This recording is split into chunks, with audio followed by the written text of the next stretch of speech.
نحمد اللہ تعالی ونصلی ونسلم علی رسولہ المجتبی وعلی آلہ وصحبہ وبارک وسلم دائما ابدا اما بعد اعوذ باللہ من الشیطان الرجیم بسم اللہ الرحمن الرحیم۔ بحمد اللہ تعالی آپ جماعت کے بارے میں سن رہے تھے۔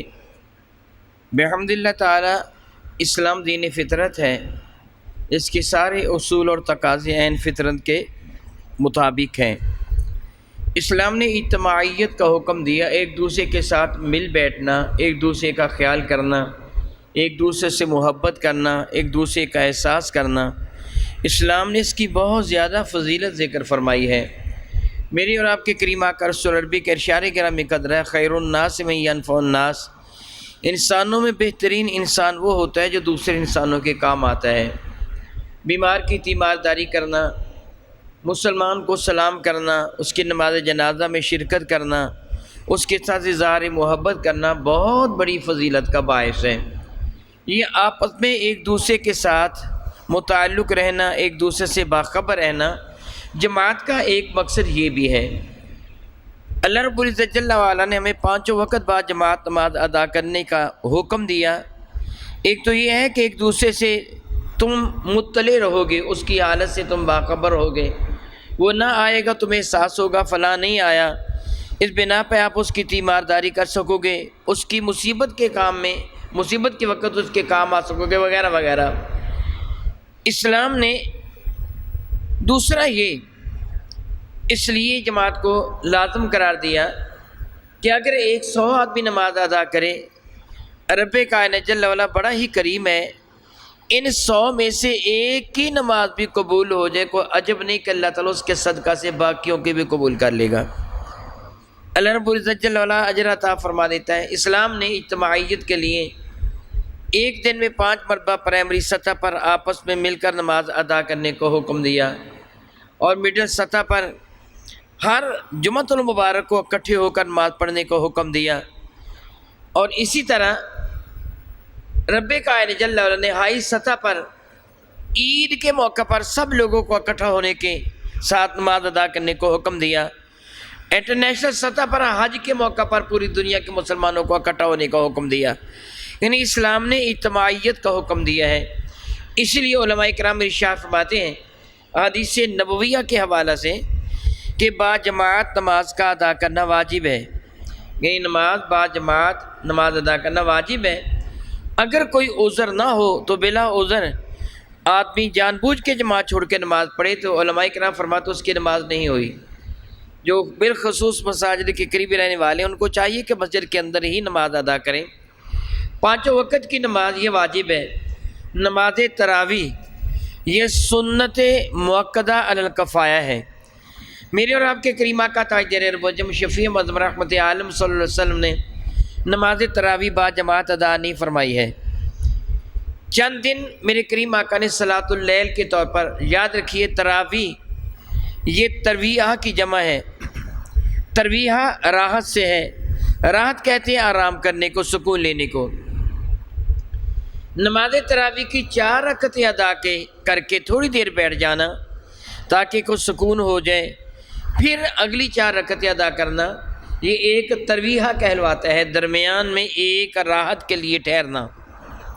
حضرت سیدنا فاروق اعظم رضی اللہ تعالیٰ نے اپنے زمانے برکت نشان میں ایک رات جب آپ باہر لوگوں کے احوال کا جائزہ لینے کے لیے نماز عشاء کے بعد باہر نکلے تو آپ نے مسجد نبوی شریفہ میں صحابہ کرام کو دیکھا کہ وہ نماز صلاۃ اللیل کے طور پر ادا کر رہے ہیں۔ صلاۃ اللیل کا معنی ہوتا ہے رات کی نماز۔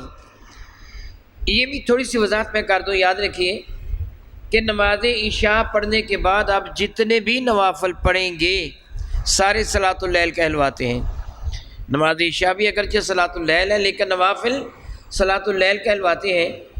اگر سو کر اٹھ کے آپ پڑھیں گے تو اس کا نام تہجد ہو جائے گا، اگر سوئے بغیر پڑھیں گے تو اس کو صلاۃ اللیل کہیں گے، یعنی رات کو پڑھی جانے والی نماز۔ سیدنا فاروق اعظم رضی اللہ تعالیٰ ملاحظہ فرمایا کہ لوگ صلاۃ اللیل یعنی نماز عشاء کے بعد نوافل ادا کر رہے ہیں، کوئی کہاں ہے کوئی کہاں ہے، مختلف جگہ کھڑے مسجد نبی شریفہ میں نماز ادا کر رہے ہیں، سیدنا فاروق اعظم رضی اللہ تعالیٰ کے قلب انور میں خیال گزرا، یہ سارے تنہا جو نماز پڑھ رہے ہیں، اگر میں ان کو ایک امام پر اکٹھے کر دوں تو کیسا ہوگا؟ چنانچہ آپ نے حضرت سیدنا ابی بن کعب کو حکم دیا، یہ بڑا پیارا قرآن پاک پڑھتے تھے، فرمایا کہ ابی بن کعب تم لوگوں کو نماز پڑھانا کل، اور باقی لوگوں کہا کہ تم اس کے پیچھے نماز ادا کرنا۔ چنانچہ سیدنا ابی بن کعب رضی اللہ تعالیٰ نے اگلے دن جماعت کروائی اور صحابہ کرام نے ان کی اقتداء میں نماز ادا کی۔ حضرت سیدنا فاروق اعظم نے یہ منظر دیکھا تو خوش ہو گئے، فرمانے لگے نعم البدعۃ ھذہ، یہ جو نیا کام بدعت میں نے شروع کیا ہے یہ اچھا کام شروع کیا ہے۔ اس بنا پہ سنت موقدہ الکفایہ یہ نماز تراویح ہوئی، یعنی صحابہ نے شروع کی۔ اگر پورے گاؤں میں کہیں بھی با جماعت نماز تراویح نہ ہو تو سارے کے سارے گناہ گار ہیں، لیکن اگر کوئی آدمی نماز تراویح بغیر جماعت کے اپنے گھر پڑھ لے کوئی حرج نہیں ہے۔ اس کی نماز جماعت جو ہے یہ سنت موقدہ علی الکفایہ، علی الکفایہ سے مراد یہ ہوتا ہے کہ چند لوگ ادا کر لیں تو باقی لوگ بری ذمہ ہو جاتے ہیں، کوئی بھی ادا نہ کرے تو سارے کے سارے گناہ گار ہوتے ہیں۔ میں بیان کر رہا تھا کہ سیدنا ابی بن کعب نے نماز تراویح پڑھانا شروع کر، یعنی صلاۃ اللیل پڑھانا شروع کی، جو کہ آپ بڑا پیارا قرآن پاک پڑھتے تھے، تو پھر 4 رکعت کے بعد وہ بیٹھ جاتے، تھوڑی دیر کے لیے سکون لینے کے لیے بیٹھ جاتے، اس دوران کو تسبیح و تحلیل کر لیتے یا جو کچھ بھی کر لیتے، اس کے بعد پھر 4 رکعتیں ادا کر کے بیٹھ جاتے۔ اگر 8 رکعتیں ادا کی جائیں تو کتنی مرتبہ بیٹھنا ہوگا؟ 1 مرتبہ۔ میری بات کو سمجھنے کی کوشش کیجیے جو میں آپ کو سمجھانا چاہتا ہوں۔ 4 رکعتیں ادا کر کے بیٹھ جانا، راحت لینا، سکون لینا، آرام کرنا، اس کو عربی میں کیا کہتے ہیں؟ ترویحہ۔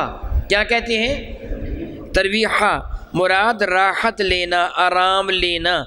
4 رکعتیں پڑھنے کے بعد تھوڑی دیر کے لیے فارغ بیٹھ جانا، نماز نہ پڑھنا تاکہ سکون ہو جائے، پھر 4 رکعتیں ادا کر لینا۔ درمیان میں جو 1 مرتبہ آرام کیا اس کو کیا کہیں گے؟ ترویحہ۔ کیا کہیں گے؟ ترویحہ۔ اگر پھر 4 رکعتیں پڑھ لی ہیں، یعنی 4 رکعتیں پڑھی پھر آرام کیا، پھر 4 رکعتیں پڑھی، پھر آرام کیا، پھر 4 رکعتیں پڑھی، تو کل کتنی ہو گئی؟ 12 رکعتیں۔ اور آرام کتنی مرتبہ کیا؟ 2 مرتبہ۔ اس کو عربی میں کہیں گے ترویحان، 1 ترویحہ، 2 ترویحان۔ اگر اس کے بعد پھر 4 رکعتیں ادا کی تو پھر ترویحے کتنے ہو گئے؟ 3 ہو گئے۔ پہلے ترویحے کے بعد 4 رکعتیں پڑھی، 8 ہو گئی، کل ترویحہ ہوا 1۔ اس کے بعد پھر 4 رکعتیں پڑھی، ترویحے ہو گئے 2۔ اس کے بعد پھر 4 رکعتیں پڑھی، کل کتنی ہو گئی؟ 16۔ کل رکعتیں کتنی ہو گئی؟ 16۔ ترویحے کتنے ہو گئے؟ 3۔ اب اس پر لفظ تراویح صادق آئے گا۔ 16 رکعتوں سے کم رکعتوں پر نماز تراویح صادقہ آتا ہی نہیں ہے، یہی ویسے ہی غلط ہو جاتا ہے۔ 1 ترویحہ ہے، 2 مرتبہ ترویحان ہے، اور 3 مرتبہ ہو تو پھر تراویح ہے۔ تو صحابہ نے 4 مرتبہ سکون کیا اور کل 20 رکعتیں ادا کی، پھر اس کا نام رکھ دیا تراویح، وہ نماز جس میں درمیان میں بیٹھ کر راحت کرتے ہیں، آرام کرتے ہیں۔ میری بات کی سمجھ آپ کو آ رہی کہ نہیں آ رہی؟ تراویح کو تراویح کیوں کہا گیا؟ اب نماز تراویح، پہلے اس کو تراویح کہا ہی نہیں جاتا تھا، صلاۃ اللیل تھی مطلقاً۔ تراویح کہنے کا سبب یہی بنا کہ ہر 4 رکعت پر آرام کرتے تھے، 4 مرتبہ آرام کیا تو کل 20 رکعتیں ہو گئیں، پھر اس کا نام رکھ دیا تراویح۔ نماز تراویح کی جماعت رمضان المبارک میں یہ سنت موقدہ علی الکفایہ صحابہ کرام کی سنت ہے۔ وطر کی جماعت رمضان المبارک میں مستحب ہے، ضروری نہیں ہے، اگر نہ کروائی جائے تنہا وطر پڑھ لیں کوئی حرج نہیں ہے، جماعت کروا لیں مستحب ہے۔ اس کے سوا نفلی نماز کے لیے تداعی کے ساتھ، تداعی سے مراد ہوتا ہے 3 یا 3 سے زیادہ آدمیوں کو اکٹھے کر کے نماز پڑھنا مکروہ ہے۔ ہم صلاۃ و تسبیح عام طور پر باجماعت پڑھتے ہیں، یاد رکھیے مسئلے کے اعتبار سے یہ عمل مکروہ ہے، لیکن پڑھ کیوں لی جاتی ہے؟ ثواب میں کمی ہو جاتی ہے باجماعت پڑھنے سے، تنہا تنہا پڑھیں تو ثواب زیادہ ہوتا ہے۔ با جماعت اس لیے پڑھ لیتے ہیں کہ ہمارے ہاں عموماً سستی ہوتی ہے، اگر با جماعت پڑھ لیں تو لوگ پڑھ لیتے ہیں، اگر با جماعت نہ ہو تو لوگ پڑھتے نہیں، چلو پڑھ لیں گے ثواب میں کمی آئے گی نا۔ نماز جمعہ کے لیے اور نماز عید کے لیے جماعت شرط ہے، اگر نماز جمعہ یا نماز عید بغیر جماعت کے ادا کی جائے تو ایسی صورت میں نماز ہوتی ہی نہیں ہے۔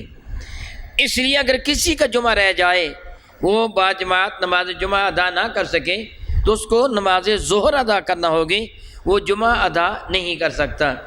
اگر کوئی آخری رکعت میں تشہد میں بھی مل گیا، جمعہ اس کا ہو جائے گا، لیکن جو تشہد کے بعد آیا اب اس کا جمعہ نہیں ہوگا، اس کو نماز ظہر ہی ادا کرنا ہوگی۔ اسی طرح نماز عید ہے کہ عید کے لیے بھی جماعت شرط ہے۔ اگر کوئی آدمی بالفرض خدا نخواستہ نماز عید نہ پڑھ سکا تو وہ اپنے گھر میں 4 رکعت نماز نفل ادا کر لیں۔ میرے اور آپ کے کریم آقا رسول اللہ کے ارشاد گرامی قدر کا مفہوم بنتا ہے، اللہ تعالیٰ اس کے عمل کو قبول فرمائے تو زمین بھر کے سبزہ کے برابر اللہ تعالیٰ سے ثواب عطا فرما دیتا ہے، یعنی بہت درجہ ہے اگر وہ ایسے عمل کر لی تو۔ امام کیسا ہونا چاہیے؟ حدیث مبارکہ میں ہے کہ 3 لوگوں کی نماز اللہ تعالیٰ جل وعلا ان کے کندھوں سے اوپر نہیں جانے دیتا ہے، یعنی قبول نہیں ہوتی، مردود ہو جاتی ہے۔ ایک وہ امام جس سے لوگ کراہت کرتے ہوں، وہ زبردستی امام بن جائے، اس کی نماز بھی قبول نہیں ہوتی۔ ایک وہ عورت جس سے اپنے خاوند کو ناراض کیا، اس کی نماز قبول نہیں ہوتی۔ ایک وہ اولاد جو اپنے ماں باپ کی نافرمان ہے، اس کی نماز بھی قبول نہیں ہوتی۔ دوسری روایت میں یہ بھی ہے کہ اس غلام کی بھی نماز قبول نہیں ہوتی، جو اپنے آقا سے بھاگا ہوا ہو، اس کی نماز بھی قبول نہیں ہوتی۔ جب آپ امام کی اقتداء کریں گے تو امام سے آگے بڑھنا ناجائز و حرام ہے۔ اگر غلطی کے ساتھ امام سے آگے بڑھ گئے تو دوبارہ پھر اسی طرح شامل ہو جانا ضروری ہے۔ جس طرح میں پہلے بھی ایک مرتبہ یہ بیان کر چکا ہوں کہ ازدحام زیادہ ہو، رش زیادہ ہو، ایک آدمی پیچھے ہے، اس نے امام سے پہلے سجدہ سے سر اٹھا لیا، پھر اسے احساس ہوا لوگوں کو دیکھ کر کہ میں غلطی پر ہوں، تو دوبارہ سجدے میں چلا جائے، وہ نماز اپنی امام کے ساتھ مکمل کرے گا۔ اگر اسی طرح سر اٹھائے رکھا یا جان بوجھ کر سر اٹھا لیا، الیاذ باللہ تعالیٰ، حدیث مبارکہ میں ہے ڈرے کہ کہیں اللہ تعالیٰ اس کا سر گدھے کا نہ بنا دے۔ گناہ ہے امام سے پہلے سر کا اٹھانا۔ اگر کسی نے امام سے پہلے کوئی عمل کیا تو گناہ گار ہو جائے گا، اس کی نماز درست نہیں ہوگی۔ امام کے بعد عمل کرے گا، بلکہ جب آپ تکبیر تحریمہ کہتے ہیں تو امام اللہ اکبر کی رے ادا کریں، یعنی اللہ اکبر ادا کرتا ہوا اللہ اکبر کی رے ادا کریں، اور مقتدی کو چاہیے وہ اللہ اکبر کا الف ادا کریں۔ اسی طرح جب امام دائیں جانب السلام علیکم رحمۃ اللہ کہیں، اس کے رحمۃ اللہ کہنے پر پھر مقتدی اپنا چہرہ دائیں جانب گھمائے۔ یہ نہیں کہ اس نے السلام کا فوراً مقتدی چہرہ گھما دے، نہیں، وہ امام کے پیچھے پیچھے چلے گا، امام سے آگے نہیں بڑھے گا۔ اگر خدا نخواستہ امام کو غلطی لگے، میرے اور آپ کے کریم آقا رسول اللہ شفیع معظم رحمت عالم صلی اللہ علیہ وسلم جماعت کروانے سے قبل جیت صحابہ کو حکم دیتے تھے کہ میرے پیچھے وہ کھڑے ہو جائیں، جیت صحابہ پیچھے کھڑے ہوتے تھے۔ امام خدا نخواستہ بھول جائے، اس کو غلطی لگ جائیں تو مقتدی لقمہ دے گا۔ بہترین طریقہ یہ ہے کہ امام کے پیچھے دانا اور سمجھدار قسم کے لوگ کھڑے ہوں جو امام کو لقمہ دیں۔ دور سے، پیچھے سے، دائیں بائیں سے لقمہ دینے کی بجائے صحیح ترین طریقہ یہ ہے کہ امام کے پیچھے جو افراد کھڑے ہیں 2-3، ان میں سے کوئی لقمہ دے، لیکن فوراً لقمہ نہیں دے گا کہ رات میں بالخصوص۔ ہاں البتہ وہ دیکھے کہ امام نے بیٹھنا تھا، اٹھ کر کھڑا ہونے لگا ہے، وہ فوراً لقمہ دے دیں تاکہ امام بیٹھ جائیں۔ اگر امام اس کے لقمے پر بیٹھ جائے گا تو آخر میں سجدہ سہو کرنے کی ضرورت نہیں، نماز سب کی ہو جائے گی۔ میری بات کی سمجھ آپ کو آ گئی کہ نہیں آ گئی؟ لیکن اگر امام اتنا کھڑا ہوگا کہ کھڑا ہونے کے قریب تھا، مقتدی نے پھر لقمہ دیا، اب امام نہیں بیٹھے گا، آخر میں سجدہ سہو کرے گا۔ اسی طرح وہ بیٹھا رہا، اتنی دیر گزر گئی کہ ایک رکن گزر گیا، التحیات للہ والصلوات والطیبات، اتنوں سے کہہ دیا، تو اب اس کے بعد اس کو لقمہ ملا تو اب آخر میں سجدہ صاف کرے گا۔ اگر اس سے پہلے لقمہ مل گیا یا امام کو از خود یاد آ گیا اٹھ کے کھڑا ہو گیا تو آخر میں سجدہ صاف کرنے کی ضرورت نہیں ہے۔ امام کی قراءت میں لقمہ دینا، جب امام قرآن کریم کی تلاوت کر رہا ہو، مقتدی اس کے پیچھے سن رہے ہیں، امام کو غلطی لگ جائے تو مقتدی فوراً لقمہ نہ دے، خاموش ہو کے کھڑا رہے، امام خود نکالے۔ اگر امام مکروہ ہے فوراً لقمہ دینا، اگر امام نہ نکال سکے تو پھر مقتدی لقمہ دے گا، پہلے لقمہ مقتدی نہیں دے گا۔ اور امام کے لیے کیا ہے کہ اگر امام نے سورۃ الحمد کے علاوہ سورۃ الحمد کا پورا پڑھنا کیا ہے بھلا؟ آپ پہلے سن چکے ہیں، کیا ہے بھلا؟ واجب۔ سورۃ الحمد کا پورا پڑھنا واجب ہے۔ اگر ایک آیا مبارکہ بھی رہ گئی تو ترک واجب کی وجہ سے نماز نہیں ہوگی۔ اگر اسے احساس ہو گیا کہ میں نے سورۃ الحمد نہیں پڑھی یا آدھی پڑھی تھی پھر میں نے سورت شروع کر دی غلطی کے ساتھ، تو آخر میں سجدہ صاف کر کے گزارا ہو جائے گا۔ جان بوجھ کر ایسے کرے گا تو نماز نہیں ہوگی۔ اب امام کو غلطی لگی سورۃ الحمد میں، سورۃ الحمد شیفہ پڑھ رہا تھا، غلطی لگی، اس سے 1 2 مرتبہ حتیٰ کہ 3 مرتبہ کوشش کی کہ میں نکل جاؤں، مگر نکل نہیں سکا، پھر مقتدی کو چاہیے کہ لقمہ دے دے۔ اگر علم شریف کے بعد اس سے سورت پڑھ رہا تھا، یعنی علم شریف کے بعد اس سے کوئی سورہ بارکہ پڑھنی شروع کی اور اس کو غلطی لگی، مقتدی اس کو لقمہ فوراً نہیں دے گا، امام خود نکالنے کی کوشش کرے گا۔ لیکن 2 3 مرتبہ امام نہ نکال سکے اور امام نے اتنا پڑھ لیا ہو کہ جس سے نماز ہو جاتی ہے، میں آپ سے سوال کرتا ہوں کم از کم کتنا پڑھنا ضروری ہے؟ ہاں بتا دیجیے ذرا بلند آواز سے۔ 3 آیات مبارکہ چھوٹی، بطور مثال میں نے مثال کون سی دی تھی؟ الرحمن علم القرآن خلق الانسان۔ اگر اتنا امام نے پڑھ لیا ہے پھر امام پر مستحب ہے کہ رکوع میں چلا جائے، مقتدیوں کو خام خواہ مشقت میں نہ ڈالے۔ یعنی اگر امام نے اتنا پڑھ لیا ہے نا جس سے نماز ہو جاتی، فرض ادا ہو جاتا ہے، اور امام کو غلطی لگی، اسے چاہیے کہ غلطی کو نکالنے کی کوشش کریں۔ اگر وہ غلطی کو نکال نہیں پایا وہ رکوع میں چلا جائے، اپنی نماز کو مکمل کریں، بلا وجہ وہ مقتدیوں کو پریشان نہ کریں، اپنی نماز کو مکمل کر لے گا، نہ سجدہ صاحب ہے نہ نماز میں کوئی نقص آیا، نماز بالکل صحیح ہو گئی۔ امامت کے لیے آپ امام کے ایک آدمی آیا، وہ امام کے 2 آدمی ہیں، یعنی 2 آدمی، ایک امام بن گئے ایک مقتدی بن گیا۔ اب مقتدی امام کے دائیں جانب کھڑا ہوگا، بائیں جانب نہیں، وہ دائیں جانب امام کے کھڑا ہوگا اور اس کا ٹخنا گٹا امام کے ٹخنے سے پیچھے ہوگا، یعنی امام سے بہت زیادہ پیچھے کھڑا نہیں ہوگا بلکہ اتنا پیچھے کھڑا ہوگا کہ اس کا ٹخنا امام کے ٹخنے سے پیچھے ہوگا۔ اگرچہ وہ رکوع و سجود کرتا ہوا یا بیٹھتا ہوا امام سے آگے نکل جائے، یعنی مراد یہ ہے کہ وہ آدمی لمبا تھا، امام کا قد لمبا نہیں تھا تو بیٹھا، اس کے گھٹنے آگے نکل گئے، امام کے پیچھے رہ گئے، حرج نہیں ہے، کھڑے ہونے میں وہ امام سے تھوڑا پیچھے کھڑا ہوگا۔ اگر تیسرا شخص آ گیا، پہلے کتنے تھے؟ 2، اب تیسرا شخص آ گیا، یہ جماعت میں شامل ہونا چاہتا ہے، اس کے 2 طریقے ہیں۔ ایک طریقہ یہ ہے کہ وہ مقتدی کے کندھے پہ ہاتھ رکھے، مقتدی کے کندھے پہ ہاتھ رکھے گا اور ہاتھ رکھ کے پھر اٹھا لے گا۔ یہ مقتدی جو امام کے پیچھے نماز ادا کر رہا تھا پیچھے ہٹائے گا اور صف کے برابر ہو جائے گا، اور وہ آنے والا اس کی بائیں جانب کھڑا ہو جائے گا۔ وہ کدھر ہے؟ دائیں جانب، یہ آنے والا بائیں جانب۔ اب دونوں امام کے پیچھے ہو گئے۔ اگر پیچھے جگہ نہیں ہے، آگے جگہ ہے، یعنی پیچھے جگہ نہیں ہے آگے جگہ ہے، تو پھر وہ مقتدی امام کو اشارہ کرے گا، امام آگے بڑھ جائے گا اور دونوں مقتدی امام کے پیچھے اپنی نماز کو ادا کر لیں گے۔ دوسری صورت، وہ مقتدی اس مقتدی کے ساتھ یا امام کے دوسری سمت کھڑا ہو جائے گا۔ اب ایک مقتدی امام کے دائیں جانب ہے، دوسرا نماز پھر بھی ہو جائے گی۔ 2 سے زیادہ مقتدیوں کا امام کے برابر کھڑے ہونا مکروہ ہے، یعنی 2 سے زیادہ مقتدی امام کے برابر کھڑے ہوں تو مکروہ ہیں۔ 2 تک مقتدی امام کے برابر کھڑے ہو سکتے ہیں۔ آپ اپنے گھر میں نماز ادا کرنا چاہتے ہیں خواتین کے ساتھ، اگر خواتین میں کوئی محرم ہے، یعنی بیوی ہے، بیٹی ہے، بہن ہے، ماں ہے، اگر کوئی گھر میں ہے پھر آپ جماعت کروانا چاہتے ہیں اور عورتیں بھی ہیں تو جماعت ہو جائے گی، اگر کوئی بھی ایسی عورت نہیں تو پھر کسی کی بھی جماعت نہیں ہوگی۔ اگر گھر میں کچھ مرد ہیں اور کچھ عورتیں ہیں اور آپ چاہتے ہیں کہ میں نماز گھر میں ادا کر لوں، مرد پہلے صفے بنا لیں گے، عورتیں ان کے پیچھے صفے بنا لیں گے۔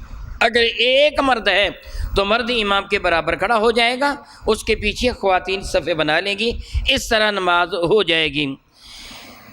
جب آپ جماعت میں شامل ہوں اس چیز کا خیال رکھیں، آپ قبل ازیں سن چکے ہیں بحمد اللہ تعالیٰ ثم الحمد للہ تعالیٰ نماز کے فرائض۔ قیام بلا کیا ہے نماز کا؟ قیام کرنا کیا ہے؟ فرض نمازوں میں نماز کے لیے فرض ہے۔ اب آنے والا مقتدی جو آئے گا وہ قیام نہ کرے، ویسے ہی شامل ہو جائیں، اس نے فرض کو ترک کر دیا، اس صورت میں وہ رکعت نہیں ہوئی۔ رکعت میں قیام کرنا فرض تھا، اب اسے کیا چاہیے؟ اگر وہ اپنے امام کو رکوع میں پائے تو آ کر اللہ اکبر کہہ کے تکبیر تحریمہ کہہ کر ہاتھ باندھ لے، بہتر یہی ہوگا۔ ہاتھ کھلے رکھنا جائز ہے لیکن باندھنا کیا ہے بھلا؟ سنت۔ ہاتھوں کا باندھنا کیا ہے؟ سنت ہے۔ وہ اپنے ہاتھوں کو باندھ لے، سنت پر عمل کریں، اور اتنی دیر تک کھڑا رہے جتنی دیر میں ایک رکن ادا ہوتا ہے۔ بتائیے رکن کتنی دیر میں ادا ہوتا ہے؟ 3 مرتبہ سبحان اللہ کہیں تو ایک رکن کی مقدار ہے۔ 3 مرتبہ سبحان اللہ کہیں تو ایک رکن کی مقدار، اتنی دیر کھڑا رہے تو پھر اس کا قیام ہو گیا۔ اب وہ رکوع میں جائے دوبارہ اللہ اکبر کہہ کے۔ میری بات آپ کی سمجھ میں آ گئی ہو گئی؟ کتنی مرتبہ اللہ اکبر کہنا ہوگا؟ 2 مرتبہ۔ کتنی مرتبہ کہنا ہے؟ پہلے اس نے اللہ اکبر کہا تو تکبیر تحریمہ کے لیے کہا ہے، دوبارہ اللہ اکبر کہا ہے تو رکوع کی یہ تکبیر کہی ہے۔ پہلے اللہ اکبر کہہ کے ہاتھ باندھ لے، اتنی دیر کھڑا ہو کہ 3 دفعہ سبحان اللہ کہا جا سکے۔ پڑھنا ضروری نہیں ہے، اگر وہ سبحانک اللہ شریف پڑھ لے تو پڑھ لے، پڑھنا ضروری نہیں، کھڑا ہونا ضروری ہے، کیونکہ سبحانک اللہ شریف کا پڑھنا کیا ہے بھلا؟ سنت ہے، اور قیام کا کرنا فرض ادا کرے گا۔ اتنی دیر کھڑا، اس کے بعد اللہ اکبر کہہ کے رکوع میں چلا جائے۔ اگر امام کے رکوع سے سر اٹھانے سے پہلے یہ رکوع میں چلا گیا تو اس کی رکعت مل گئی، اگر اس کے رکوع میں جانے سے پہلے امام نے سر اٹھا لیا تو رکعت نہیں ملی۔ اگر اس سے تھوڑی تیزی دکھائی، آیا سیدھا دیکھا کہ امام سر نہ اٹھا لے، جلدی جلدی اللہ اکبر کہا اور اللہ اکبر کہتے ہی جھکا یا جھک کر اللہ اکبر کہا، اگر اتنا جھکا تھا کہ حد رکوع تک پہنچ گیا، حد رکوع سے مراد یہ ہے کہ اگر وہ اپنے ہاتھوں کو بڑھاتا تو اس کے گھٹنوں تک ہاتھ پہنچ جاتے ہیں، پھر یہ امام کے ساتھ شامل ہو گیا، میں آپ سے سوال کرتا ہوں اس کی رکعت ہوئی کہ نہیں ہوئی؟ نہیں ہوئی۔ کیوں نہیں ہوئی؟ اس نے قیام نہیں کیا ہے۔ اس لیے امام کے ساتھ شامل ہوتے ہوئے رکوع میں اس بات کا خیال بہت زیادہ کریں، قیام کریں، قیام کرنے کے بعد پھر رکوع میں شامل ہوں۔ یہ سب کے نزدیک ہے، بھلا میں نے کیا کہا؟ سب کے نزدیک ہے۔ پھر وہ جو دوست کہتے ہیں جن لوگوں کا یہ خیال ہے اگر فاتحہ امام کے پیچھے نہ پڑھی جائے تو نماز نہیں ہوتی، فاتحہ کدھر گئی؟ اب تو سیدھے رکوع میں چلے گئے نا، قیام کے بعد فاتحہ تو نہ پڑھ سکے، یہ رکعت ہو جائے گی نا۔ پتہ چلا کہ امام کے پیچھے قرات کرنا ضروری نہیں ہے، فرض ہے جو قیام کرنا وہ قیام کر لیا، اس کے بعد امام کے ساتھ شامل ہو گئے، اب اپنے بقیہ نماز جو تھی ادا کرنا وہ اپنے ادا کرنا ہوگی۔ اللہ تعالیٰ جل وعلا کی حضور دعا کرتا ہوں رب کائنات ہمیں صحیح ترین طریقے سے نمازیں ادا کرنے کی توفیق و ہمت عطا فرمائے، آمین ثم آمین، وآخر دعوانا ان الحمد للہ رب العالمین۔